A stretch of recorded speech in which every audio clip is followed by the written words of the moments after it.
Welcome to the Lowell Area Historical Museum's Oral History Project, interviews with Lowell community members. Today is Saturday, April 22nd, 2023, and we are going to journey back to the mid-60s, to the days when early rock and roll was popular to the Lowell youth.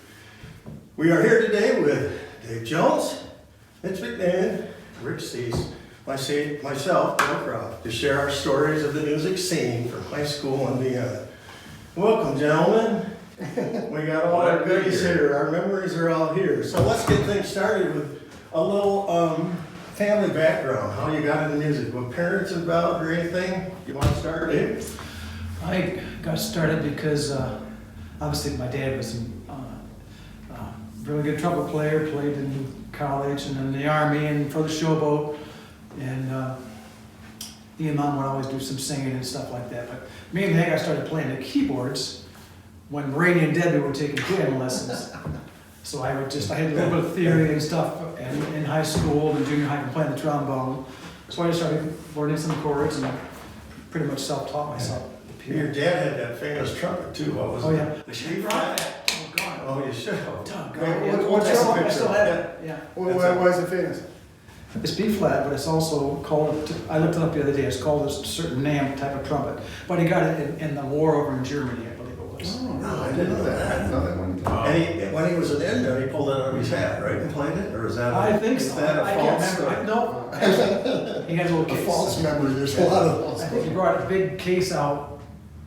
You know, he actually had a case that was about maybe this big for home, but he brought a huge case, like a trombone case. Oh, okay, and that was He the pulled it game. out, and that was one of the laughs he would get with the crowd when he pulled it out. How about you, Mitch? I got playing after the Beatles appeared on Ed Sullivan, so I begged Dad for a guitar. And Jim Ferdot is from the Shags. He said, "Get out and get a guitar." So I lobbied Dad pretty heavy. Dad got me a used guitar, and of course I tried to play in it for a week, and it was hard, so I just put it on. Then your mom kept saying, you should get that guitar out, Mitchie. You should get that guitar. Oh, you didn't know that? Oh, she lobbied me pretty hard for that. So I finally, that's when I started picking it up and just taught myself, Well, a few chords. your dad played sax, right? Dad played sax. He played sax. He played the keyboards.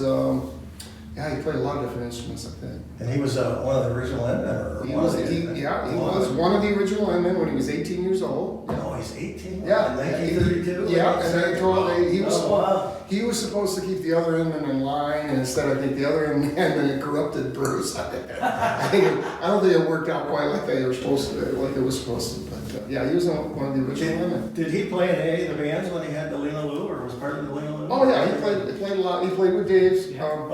Bill and They played together. They played together a lot. They played in Belding at the ballroom, and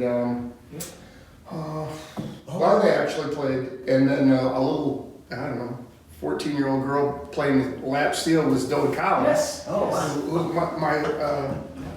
My mother-in-law who played with Bill and Bruce a lot. I remember someone talking about listening to Bill and Bruce's band up in Belding was a big Yeah. Rose Bowl played a lot. Yeah, well, in fact, Lori has those French doors in her house are from the Rose Bowl. Jake's dad let Dad have them, or sold them, I don't know. But Wow. we got those. How about you, Rick? You started kind of. No, well, my mom was in band, and so she encouraged me to get in the band, and she played clarinet in high school. I didn't want to play clarinet, so I chose the drums in the 6th grade band.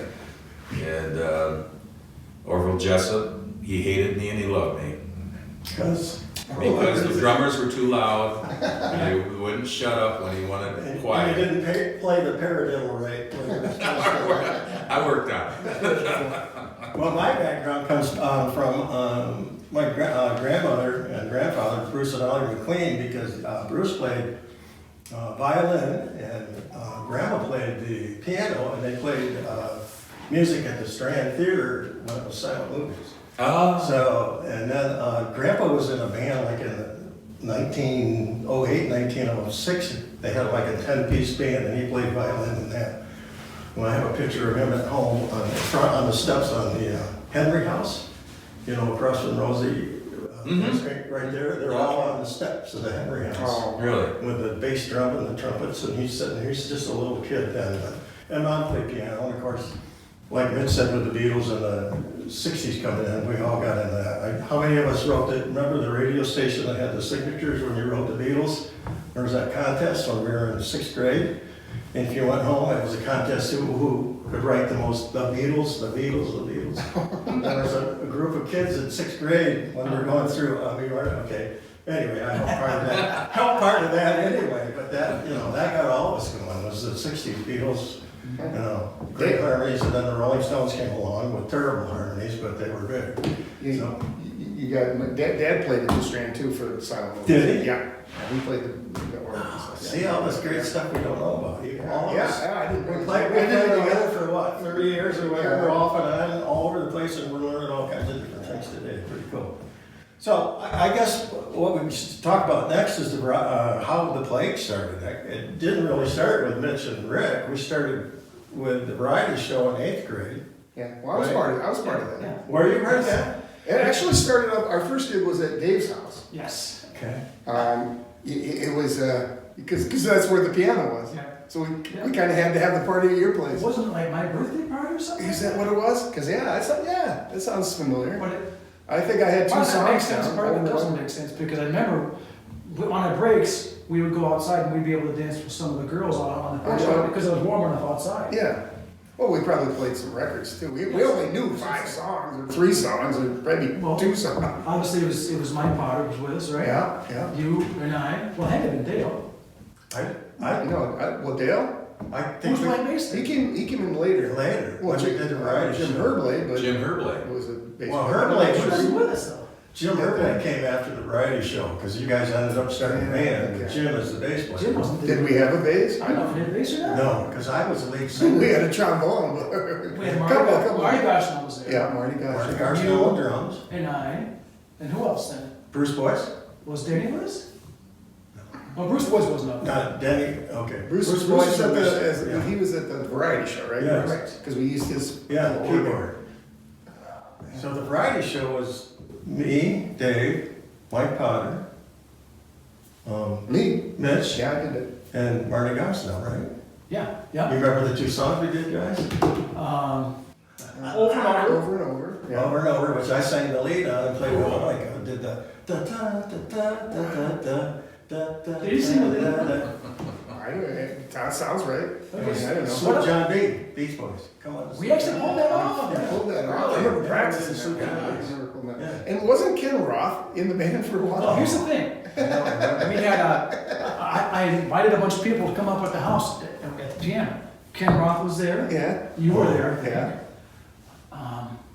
Mike Blau was there. Mike Blau was in the band. I He was invited this all the close guys to- I knew all this the close to people I knew famous, really well. Mike. He was there. Were you there? No, I wasn't there for that. There's 4 or 5 of us. Was Well, I came Probably out, out I to guess, the- before the variety show because I was practicing on Bruce Boyce's organ up at his house. Yeah, we practiced up at Bruce's a lot, actually. Until I realized that everybody else realized that I'm not a keyboard player, so that's when you kind of started playing. Well, this thing at my house was just strictly vocals around the piano. I just want to see who could sing. See, I was. Basically, nobody except you and I came out. You must have a guitar there, I think. Yeah, probably, again, knowing 2 chords. Couldn't quite play D, so I played D7. Yeah, close enough. I played D7. That was easier to figure. Because I think you're getting Oh, sorry. pull in. So at that same variety show, you guys were in 8th grade, I was in 7th. Right. Yeah, you were. Denny DeWitt and I, Oh, and Lynette Swan and Doran Ross performed Nowhere Man. Really? Oh, yeah. I do remember that. Do you really? Yeah, well, you played after us, I think, right? I think so. Yeah, I think. And you remember Anybody else? I couldn't tell you anybody else in that. But I remember that. We wore white pants and white shirts, and we thought we were so cool in our outfits. So obviously, when we went all black for the plague, that was in reaction to those white stuff. Oh, the silk black. Yeah, I remember. All those So white for the variety show, I was kind of out. Jim Herbley came in, if I remember right, Yeah, and played bass for you guys for a while. yeah. And then whatever, he either quit or whatever. Well, did we do a 4th of July in Ada with Jim Hurdley? We might have done that, yeah. And then the next year we did it, and then it was with there, because that was your first gig, right? Right. At the 4th of July. Uh, And that was a big one. At that gas station. Yeah, that gas station right there. And we did Time Won't Let Me by the Outsiders. That's my first Oh, big yeah. bass part. That's probably why we got invited back. Yeah. No, we rehearsed a couple times with Jim over at his house, I remember. I remember Oh, that. yeah, yeah. He, no offense, Jim, but he could sing. If somebody sang with him, he could sing and be on pitch, but by himself, he kind of struggled a little bit. So at that point in time, we figured out that maybe, you know, And what was our name at the variety show? Was it Minute or Ouija's? I think it was one of them. It was one of those two. I think we might have probably I stuck hadn't with done a Minute. picture yet. Ouija's was a little bit out there, be a cult. yeah. So I think we went with Minutemen. I couldn't, don't you have that contract? You don't have that listed. I don't think that's Did around. your band have a name at the variety show? No, I don't think we really had a name. Okay. It's just Yeah, our four names. Yeah. Yeah. That's it. All right. So from a variety show, and then we kind of moved. We played the teen center a lot. Oh, the teen I got in the band. We played the teen center, and we started moving a little more. And who was You that? know, finding gigs and playing Friday night after football games and dances and all that kind of stuff. But there were some other bands in town. Let's talk. Edwin about Humble the Third. Humble. Yeah. He's the Humboldt. That's right. Humboldt. That's right. Forgot about He that. played the teen center a lot. Yeah. The teen center was pretty Yeah, cool. it was. It was Yeah. kind of. I mean, the idea that they gave us any, Oh, plus we could rehearse. gave the teenagers Yeah, any, we rehearsed like quite a a bit. place of their own. Was Well, there's kind a ton of bands in Lowell at that time. I mean, musicians were just coming out the ears. I mean, there was the Headhunters, Headhunters. which was kind of the first, well, actually, Jerry Adams had the Shilohs. The Shilohs? Was kind of the first band that was, I mean, he played in Wood TV morning shows and What Matthews. they got one of the amateur acts and they were called back for another night after their first night. They played 2 nights and they wanted them back. So actually, the Shilohs kind of were the first that I can think of, and then the Headhunters kind of came along and Shags. And then, Jerry said the Shadows played either almost every morning or every week for a while. yeah, They had to get out like 5 o'clock. A morning of, show. on the morning show. Really? Yeah. I didn't know that. Yeah, I can't remember the name of the show, but they played every morning. So that was Powers and Jerry, and then Rick Bosworth, and who else was on there? They were kind of like a folk. Oh, yeah, they were folk, yeah, Okay. folk, yeah.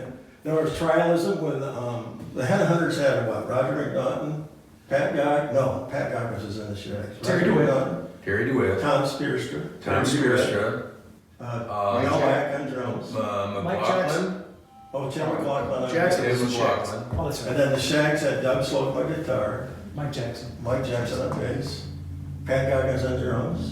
Dick Nowak was the Headhunters. Right. Right. Yeah. Pat Goggins. Jim Ferdowitz on rhythm. That's right, Jim Fedorowicz. And Crystal Ship was your brother, Randy, Chris Croft. Jones, Chris Collins, Chris Croft. Chris Chris Croft, Croft, Chris Chris Collins. Collins, and, Pierce. oh, Dan Pierce, Yeah. that's right, yeah. Good catch there. Trialism was Carl Andrews, Dan Lomas, Joe Ellis. And by the way, And, they basically, with the band, one of the bands that we won yeah. at the showboat, those guys were really good. They were probably better than all I the don't bands remember that them played playing there. there, but they were good. Yeah, they were good. Yeah. Anyway, we had 5 or 6 bands in town that was, and that was back, and then it was the days of the Battle of the Bands, remember? We Yeah. went Oh, yeah. all over the place. There was Oh, yeah. a constant Battle of the Bands. That's Oh, that what- one in Rockford where we all had to get our hair cut. Yeah. It was right during football season, Oh, right yeah. before football season. Didn't we We get asked coach, just give us a break, let us go a week. We had to I get- think didn't we get some matching outfits for? Oh, yeah, we had corduroy, matching corduroy. The corduroy. Yeah. Corduroy, yeah. Yeah, we were- We didn't win that one though. No, we were up against There were some big really bands. good bands. The Jujus were there, which is Ron Burke and part of. Yeah, and, Ron Burke was in the Jujus? Yeah, and I so didn't know was that. Bob Bobo. What was Yeah, and Jujus was, he wrote a lot of songs for them back in Wow. those What was the days. other band? The guy who, his father owned a music store in Belgium, and I forget. Oh, Donnie and the Wonders. Donnie Johnson. Yeah. He had a band. Donnie and the Wonders. That's how we got our trailer from. Remember that? Oh, that's right. That was a horse trailer that Donnie sold to us. I got a couple of stories about the trailer too. We can talk Well, about. yeah. Well, that's one of your good stories you can tell me. So, yeah, we just kept moving along here with, I think we got a few contracts. As you can see in the middle of our table here, we got all kinds of memorabilia here. We've been reminiscing, but Tell me how much we ended up playing for, because that might be yeah, interesting. we have some cool, 1,000 years pretty from now. cool contracts here.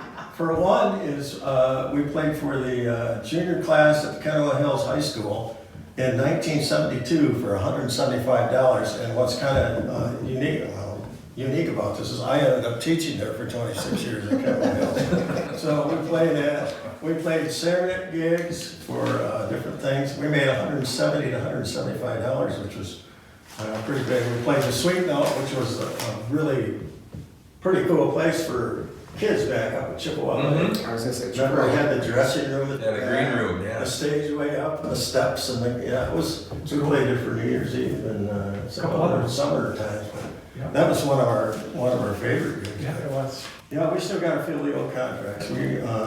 Yeah. So, what else do we have here? My favorite though was winning the battle bands against the Headhunters. Yep. Yeah. Never forget that.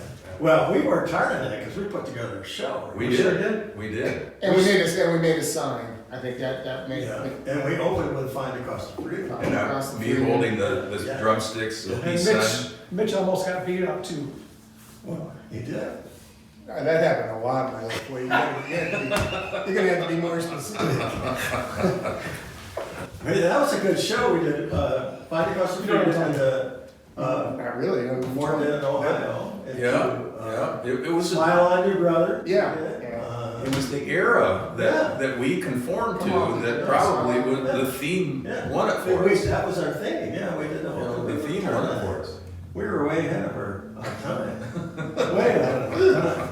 We I just, remember Tom Spears said, "You guys didn't even know all those songs." I went, "Yeah, that's true." we just think like a lot. We just learned a little bit of. You're right. Just Like a- those decisions. Just Actually, I gotta ask you something. Yeah. Now, can you edit this? Yeah. Oh yeah. Yeah. Well, yeah, I can. Why are you gonna? I was Yeah. gonna ask you about that one, just to see if I'm right about that or not. What's that?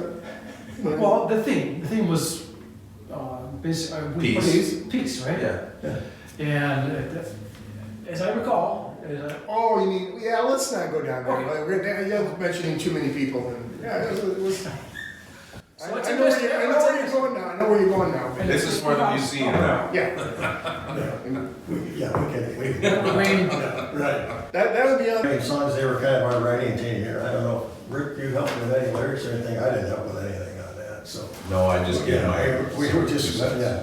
Anyway, they had finally written enough songs over time, you guys had been playing, and we finally did an album in the summer of 1970, right? At Smitty's, right after we graduated at Smitty's, which is one of our. Although a lot of those songs were written 4 years One of our before, 5 years 45s before that. and our White Album. The White Album. Right, any more than- Yes, we had a White Album. People before like to the decorate Beatles. them. Yeah. What's unique about these albums is when we got them, we all went to one of our houses and all these covers are unique. I mean, they're probably worth thousands of dollars because there's no one the same. Anyway, the backs, we got we had fun doing that. So, let's tell some stories about when we recorded. well, did you record the 45? First, yeah, we Year, did it year, like a first. year earlier or something? Yeah, it was several Yeah. months earlier, yeah. Which was Somebody Help Me and Hard to Wait was our 45. And then we had, 10 songs on the album that we did I know. at Smitty's, down in his basement at his house. He was the cameraman for What TV, if I remember. Yeah, that's right. And during the breaks, he would go up and we'd follow him up on the lawn and he'd lift weights, show how he could lift 120 pounds over the set. I don't remember that. But we had some special guests on that too. Rick had Ben Moore play sax. Yep. Dave Potter play trombone. Mike Potter. Cindy Adams at that time, Croft played Jerry. And then Jerry Adams came in and sang on a million tunes, I think. Or, No, not million tunes. Silver Tree, something with Silver Tree. See the leaves of the silver trees going down. Oh, yeah, we forgot to add that Cindy was in the band from 71 to 73, I guess. Is that when we transitioned to the name? I think so. His stray exhauster. Yeah, let's tell the story about stray exhauster. How did we come up with that? Didn't we, we're sitting That was at Rick Cease's. weren't we Was on it? Yeah, he came up with it. Oh, I thought we were sitting at our cottage one day and we were coming up with, looking in the dictionary for goofy words. Well, We did that a lot. Somebody told me the definition of scrag exhauster was shrunken, tight girdle. It's true. I thought, That's Rick true. Cease. Yeah. Stray exhaustion I was was pretty doing, much. I think maybe we were all sitting around looking through the dictionary and I came across those two words. Yeah. It's not bad. I think it holds up better than the plug. Stray exhauster. So we went from supposedly Ouija's or Benedict, we're not quite sure, to play, to about 1970, we changed to stray exhaustor. Yep. And from about 70 to. So this was sort of post-high school. Yeah. With Right stray after, exhaust. And if you talk to Barry Kinderheisen, he would mention Beantown Dave in the Mill. Because he thought that we were, he talks about that even though we never played a single gig under that name, but we considered it one time. Considered it. And so he remembered it. Sorry, and we were talking about it on a ride back to Mount Pleasant, so he asks me about that about once a week. He asked me about Beantown Dave in the Mill. It's fine. You didn't like Beantown Dave. I thought you probably would go for it, but even though it had your I liked it name. okay, but I didn't think it was appropriate because I wasn't, you were the star, so. The star, The headliner. the front man. So how about several stories of your favorite stories maybe over the years, over the 4, 5, 6, 7 years that we were playing around? I'll start with one that I remember is when we played up at the teen center in Cedar Springs during the winter one night. We went in, when we came out, our cars were covered with, I don't know, a quarter inch of ice. We had to go in and get hot water and take them up. I had my mom's demo car because my dad had a Green Motor Company, so we had a nice demo car with electric windows and an 8-track tape deck. An 8-track tape deck you can listen to music to. And so we So we stopped in the middle and then we rolled the windows down. We rolled the windows down so that we could get, and then they wouldn't roll up. So we drove all the way back from Cedar Springs with an ice storm and snow blowing. That's one of mine. Anybody else got any good ones to share or not? Oh, yeah. Go. Well, we used to race back from Cedar Springs with Ray Smith and his Mustang and You're, my dad's Oldsmobile. Well, yeah, we went way too fast. that was scary. A couple of those trips were scary. Yeah, it was stupid. Yeah, cut this part out in case my grandson would just get his driver's license. We cut that out. We played at Cedar Springs a lot. Yeah. It seemed to be sort of a favorite. It was a lot of fun. because Yeah. people That was a liked good it. place. Yeah. Good crowds. Yeah. Yeah. Your story, Dave, you have one? I got 2 or 3 of them. Yeah. One's a shorter one, basically. I think Mike Potter, I think we played at Sweetwater, and he had diabetes, Yeah. and he had to make it home in time. I guess he forgot his insulin or something. Had to make it home in time, and he was driving really fast. He was driving through Lowell, and he got onto Seawood, going around those curves. Mike Olson at the time was a cop, Yeah. or at least a sub-cop or whatever for Lowell, and was following him and said he was going 120. I find it hard to believe 120 around those curves, but that's what he said. And Mike made it into his driveway but did not get a ticket. Olson went up and talked to him, Yeah. but he had to make it back for his Yeah. shot. That's a It pretty was good an emergency. Yeah, that's a pretty good Yeah. excuse for that. And I got a couple of trailer ones. Oh, yeah, there's a couple. There's a good couple trailers. of them, both of them involving this guy right here. Well, he was the best packer. We called him the packer. Yeah. Anybody else back, we'd have tons of stuff. How did we get left all over. the How rest did of you this get all in there? that? That was the Ballasburg turn, right? That's Yeah. one. Oh, what? You went up on couple- 2 wheels on one wheel. I was driving down Lincoln Lake, I guess, Lincoln Lake, Yeah, I had and I no. was asking guys for directions, and nobody was telling me anything. This is the way I remember it. And so you could go straight, or you could curve, Yeah, which basically was it's back when I should have done, Yeah. but I was thinking about going straight. And Dale said, "No, turn left, turn left." So I turned, and little trailer. the trailer went like that. Oh, wow. Yeah. I thought that was behind. I don't remember that. Wow. I think I was driving. I think I was driving behind you and saw. I saw it. Well, that was it back in the days when the curve, they had the old. And I was Ballasburg following strip. the station wagon, right? Yeah, you had the old Woody, the old big moose. And the other time that Dale also got mad at me was Just one other Just time. one, just one other. Well, there's many other times throughout the years, but at the teen center, we were rehearsing and we were packing up. I believe we were packing up. Anyhow, we were packing up and Dale, I think somebody told me to back up. I was in the car and we were loading up, somebody told me to back up. And it turns out, I'm remembering that your bass case was on the ground. And I heard somebody say, "No, it's not!" And I think at least one tire went over the bass case. But did the bass get ruined or not? I don't remember that. That saved the guitar though. Yeah. The worst part for me was hauling that trailer to the gigs and then trying to back it into my mom and dad's driveway. Oh, yeah. Dad would just sit on the porch and just laugh. It would take me 45 minutes to get back in there. I still remember doing that. Oh my gosh. And we put on our own dance. Remember we put on our own dance up at Sparta? I was just thinking about that because I was, I wore my dad's B-17 fighter pilot for Sky Pilot. That's right. Oh, jeez, that's. Yeah. I think we played it My twice. mom I think did. we played it twice then. It's kind of out at that time. I came across a note, Mom's made a little book of music things. She had in there that my mom and dad chaperoned that night, or they were up there as the adults, because we needed Oh, yeah. somebody there, but we put the whole dance on. I think we made pretty good money. Really? I don't remember that. Where did we play up there? Was it some theater? Was it the old theater there? I don't know, it was someplace. It had wood floors, I remember that. It must have been like an old gymnasium or something. I remember doing like on a line on New Babe up there. Oh, that was a favorite. I think I just remembered one of our earliest gigs. And I can't remember who was in the band except for maybe you and I and Rick. I can't remember for sure though. We played a birthday party for a girl in high school, I think, and I can't remember. Beverly. Willard. Yeah, right there at the corner, yeah. Yep. That was our first gig, because your dad took us to Yes, there. yeah. And we got paid a gallon of A&W root beer. Yeah. Wasn't that what we got? And I think that was. Might have got $5. Might have got $5, okay. Because remember your dad picked us up at the school, because we were at the dance, and he said, wait, we gotta. Yeah. I don't know. That was one of our first. Well, that was pretty much the going rate. We made about $5.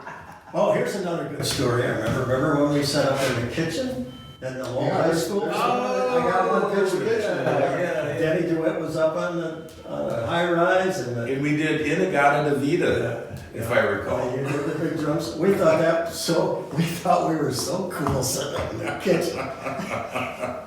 Yeah. We did that once. It wasn't Just like- once. It's not, but we do have a picture of that. But you'll share it in this eventually. So. You know what's so crazy about during that era of playing football, showering quickly on a Friday night after a football game, and getting to the high school so that we could play our gig. Kind of dance. We played at Belding, we played Cedar Springs, we played a lot of Friday night or Saturday stuff around the Tri River. When it was the Tri River back then. Mhm. So. We also played, for winning the Battle of the Bands, we got the privilege of playing for free down at the 4-H fair, right? Yeah. Yes. Hey, did you remember And the that? headhunters ended up getting the job for the Vogues because we weren't available. Yeah, it didn't work out. Do you remember, I don't know, was Dale playing with us? I remember playing in the department store, or was it the museum? It was a battle. It was a battle of the bands. Yeah. Pennies or something? Was it? All I remember is that years later, we played against a band called the Varmints. Oh, yeah. And years later, it had, I'm not going to be able to think of his name, Charlie Shantz. Charlie Shantz. Charlie Shantz was playing with us. He was drumming for us, Yeah. filling in or whatever. And we got talking, and he realized that, oh, you guys were the Plague, and you played that stupid testing 1, 2, 3. And we made fun of it. We laughed about that. And then we lost to you guys. We were so mad.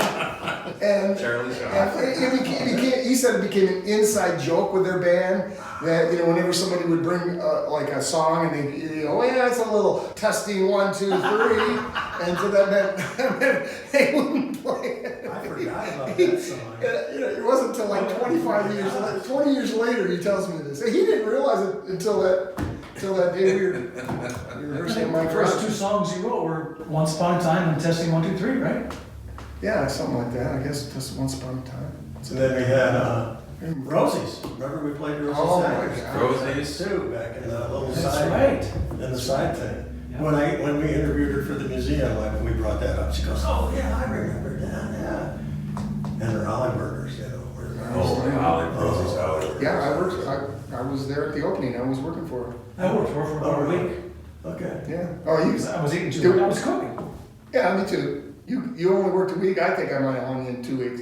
Good for you. Somebody had to hang until we got the gig. I didn't work there, I just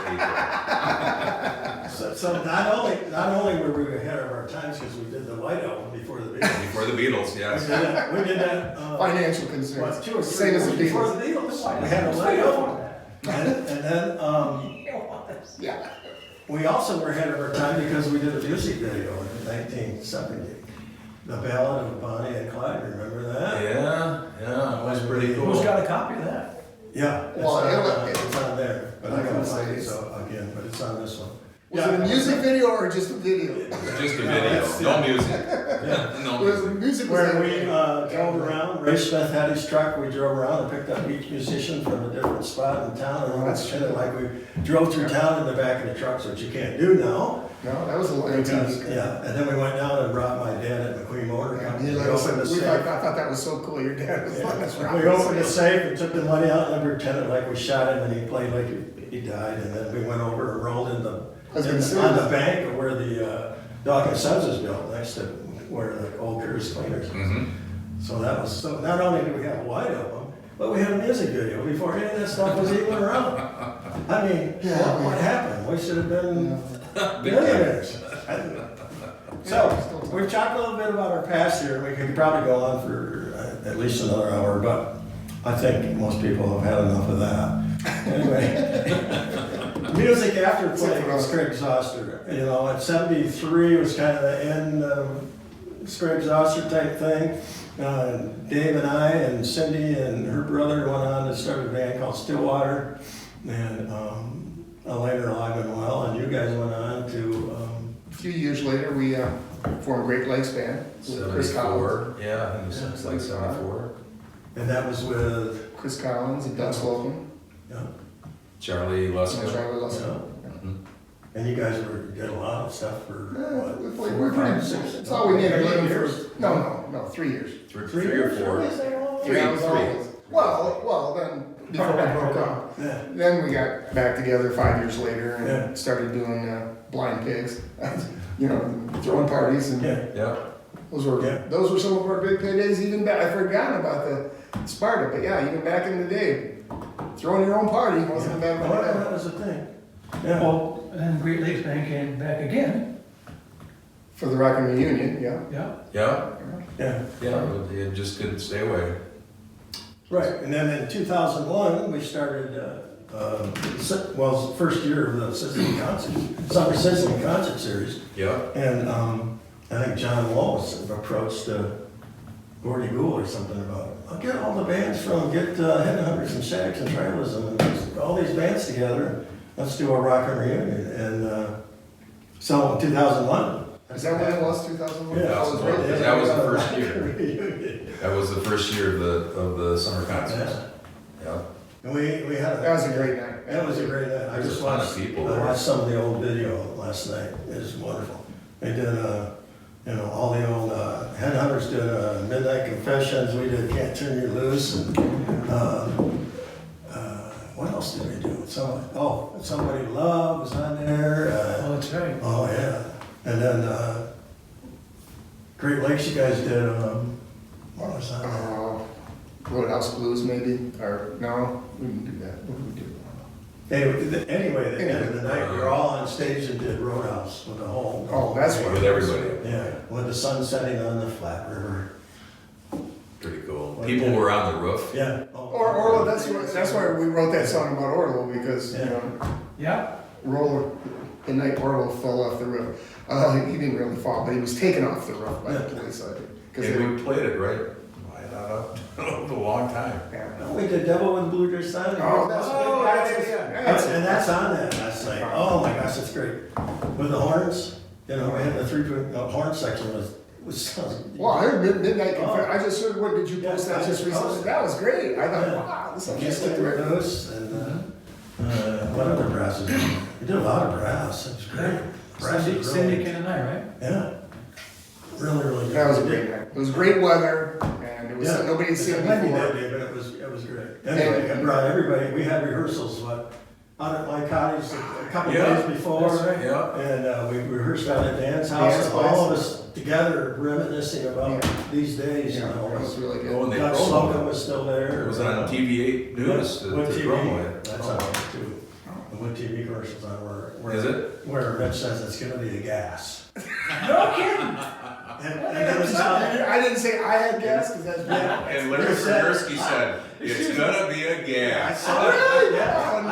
I watched it last night. He said it's going to be a gas, and they go back to the Wood TV, and the guy goes, that interview he goes, you know it's going to be good when the guy says it's going to be a gas. That was I don't even remember that. Yeah. I don't know if I Yeah. saw that. Oh, Yeah. no. So that's what got all, and all of us got back in. Dang it, Larry, I kind of like Yeah. Larry. Some of us kept on playing after that a little bit, you know. Dave had a band, what was it, the street after? D Avenue. D Avenue. Yeah. Yeah, D Avenue we played. You've been writing music, still writing music. You've been writing music since you're, what, 12 years old? A song a day. That's right. So- Mitch is still writing too. You two still get together, right? Well, I haven't done anything since, for a few years now. And Dave's That's very entered into art prize stuff. Yeah. You've got entries in.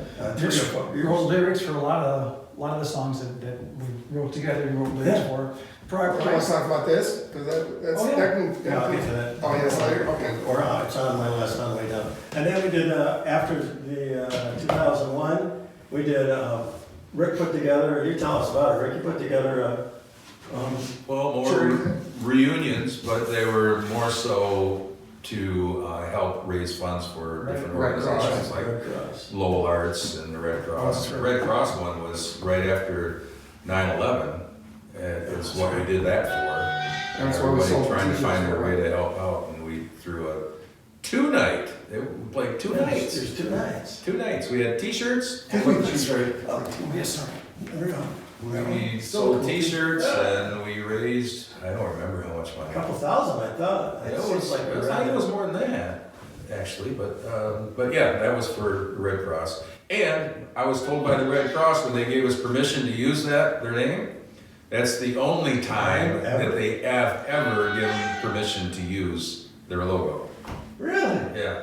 That's amazing. Ooh, I'll take one of those. I'll take one of Well, those. I brought one for each of you, so. All right. I didn't know Very nice. that. Yeah, I was gonna say, I wore my other one out.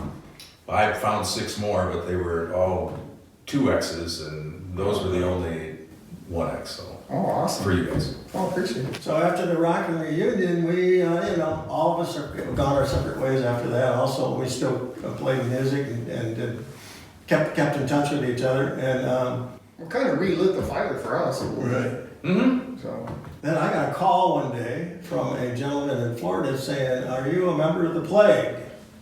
I said, "Yes, I am." He says, "Well, we would like, I'm a broker." Dave can tell the story because he had to deal with the guy, but they contacted me, and then from me, they went to Dave about buying the rights to all our music, the albums and all that stuff. So Dave and Mitch can talk about that because they're the main guys that they're making the big money now on the rights. I mean, Yeah. it can happen Yeah, anytime. Yeah. But that's pretty exciting because I won't say more because you can tell about one of your songs got on a TV show. And all that stuff. I can't remember the name of the guy now. I kept in touch with him in Florida, Yeah. the agent, the scout. He was a real nice guy, and Yeah, it was. and then he turned us on to he got a hold of the guy at Fervor Records. What's his name now? Fervor Records guy. Come on. Anyhow, and the guy from Fervor Records contacted me, and we talked back and forth quite a bit. Yeah, you talked to the scout, and this guy's scout, The scout scout in Florida. and he turned us on to That's that. yeah. Yeah, and eventually, we agreed to sell the album, the songs, basically, the recordings, I should say. Recording, They're yeah. both Alive and Well, and The Plague. Did yours have did it have a title, the album? Which one? Your Alive and album, Well. did it have a Alive and title? Well. Live and Well and the play, and then Pam and I also sold a song to him, Ledger of Love, and everybody got some money, and who was in the various bands, it got equal amount of money for the actual recordings, and then Mitch and I signed basically, I guess it was 50% a piece. No. Anyhow, we both signed for the Right.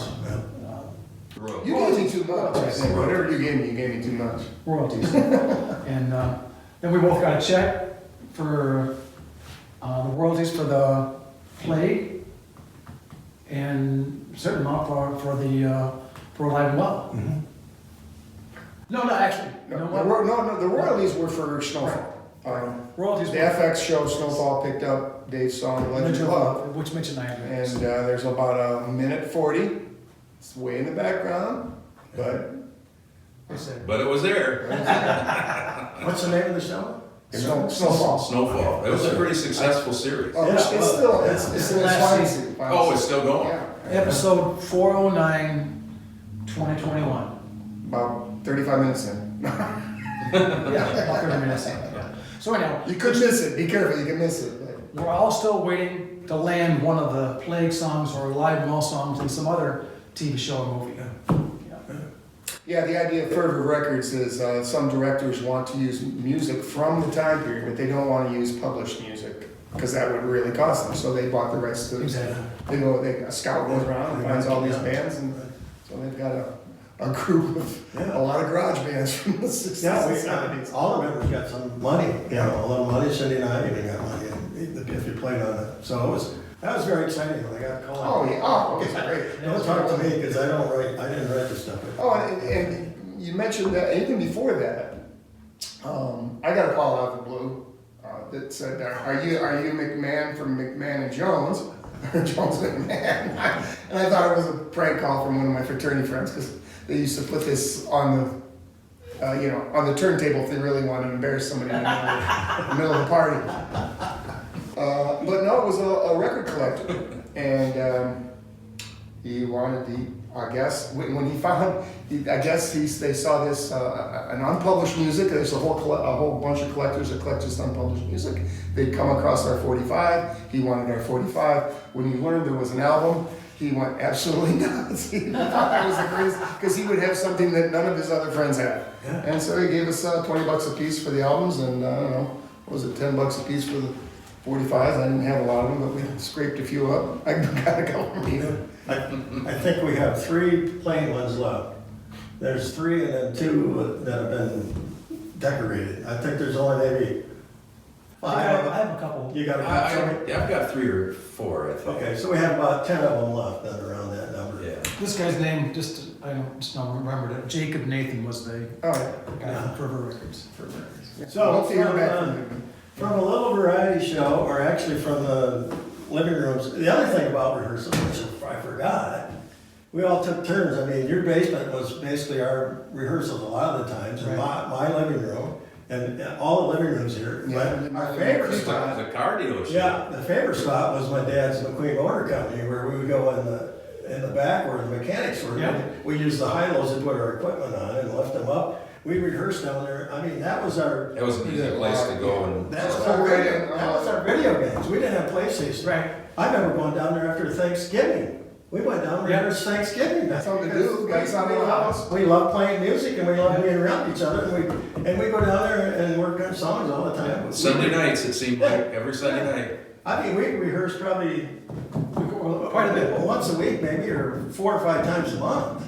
I remember rehearsing down there. Mitch would have to come late a couple times because he's been in a play or something like Yeah. that. But that's how dedicated we all were. We all get together, and he had a really busy day. He's still coming down and rehearsing with us. Yeah, we were always We were busy with always- something. Yeah. We had something going on, Yeah. sports or whatever. Yeah, right. We were in your living room. That's Yeah, right. the living room. We practiced in your living room. Yeah. Oh, yeah. I remember working on Bluebird in your garage for some reason. Yeah, well, Or maybe was that Denny's garage? we were maybe one of the first garage bands. White Noble, Oh, real? and the first video, music video, with Cowley's Home, no, Cowley Ballad, our ballad, that's the music I put to the ballad. was College Mountain, because we were College Mountain that summer. Well, then you had you built the big garage on the hill out at the lake. I remember practicing Oh, that. yeah, Yeah, all practice. that upstairs. Yeah. That's right. That was a great, yeah, we practiced, there's been a lot of sessions up there, so. Yeah, that was our PlayStations, and that was our entertainment. We loved doing that, so. Yeah. Well, ladies and gentlemen, I think we're kind of gonna wrap it up here. We've reminisced quite a bit. I'm sure, like I said earlier, we could go on for hours, but we'd like to remind you that the Lowell Area Historical Museum is open 1 to 4 p.m., Tuesday, Thursday, and Saturday. You can also visit the website lowellmuseum.org to enjoy more oral history project, interviews with Lowell community members, as well as learn more about Lowell history. We'll see you again.